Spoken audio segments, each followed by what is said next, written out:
Hello, everyone. This is American Contractor. Today is December the 27th, 2019.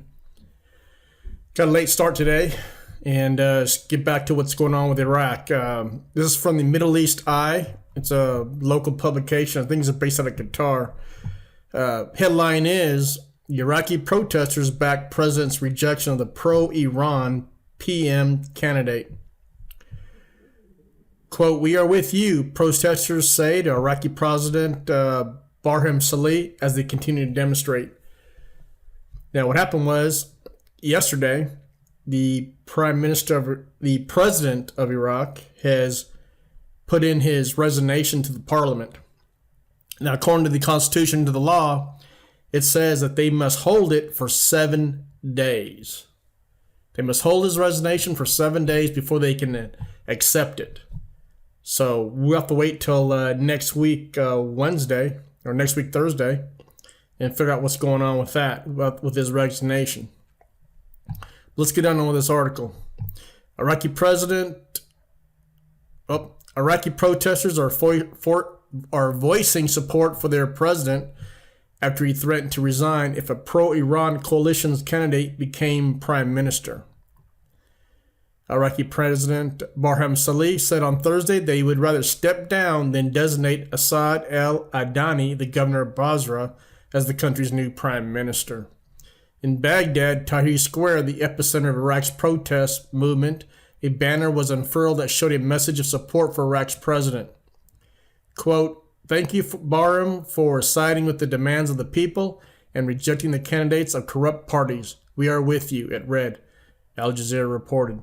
The prime minister post was vacated last month when Adil Abdul Mahdi resigned. The Iran-backed Bena bloc, Iraqi parliament's most powerful bloc, nominated Adani to be the next prime minister. Protesters who have been rallying since October against Iran's perceived interference in Iraq's politics renounced his candidacy. Out of a desire to stop blood and maintain peace, and with due respect to Asad al-Adani, I refuse to nominate him, Salih said in a statement on Thursday. Because the Constitution does not allow him to reject nominees for the premiership, Salih said he was ready to quit. Quote, "Therefore, I put my willingness to resign the post of president to members of parliament so that they decide as representatives of the people what they see fit," unquote. Protesters this week have been torching buildings and protests against internal negotiations by politicians to choose the next prime minister. Quote, "We don't want Assad the Iranian," protesters shouted in Kut, a southern city. After fierce protests in Basra last year, Adani told Middle East Eye that Iran's influence was exaggerated. They don't have controlling power over Basra. Now that's a lie, because Basra, the oil fields, is so close to Iran, they have quite a bit of influence. Protesters called on the Iran-backed group's block of corruption. They are working to ensure that sex and ethnic groups hold the country's top positions. Demonstrations have gripped Iraq since 1 October. Protesters have continually called for a complete overhaul of the country's political system.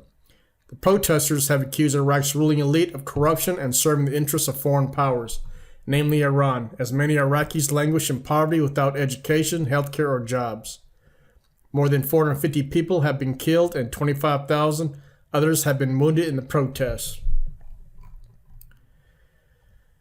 You know, there's a lot of people in Iraq, especially the politicians and everybody, the governors, are all associated and align themselves with the Iranian government. And a lot of your politicians in Iraq, they carry dual passports. They have Iranian passports. They have, UK passports, Swedish passports, Just look at, everybody likes Governor Shabibi. Ask him how many passport he has. But this is what we have to deal with right now in Iraq. Iraqi protesters backed the president's rejection of the pro-Iran PM candidate. I don't think the governor of Basra is going to be selected. He may or may not be, don't know yet. We'll just see what happens tomorrow, how it all shakes out.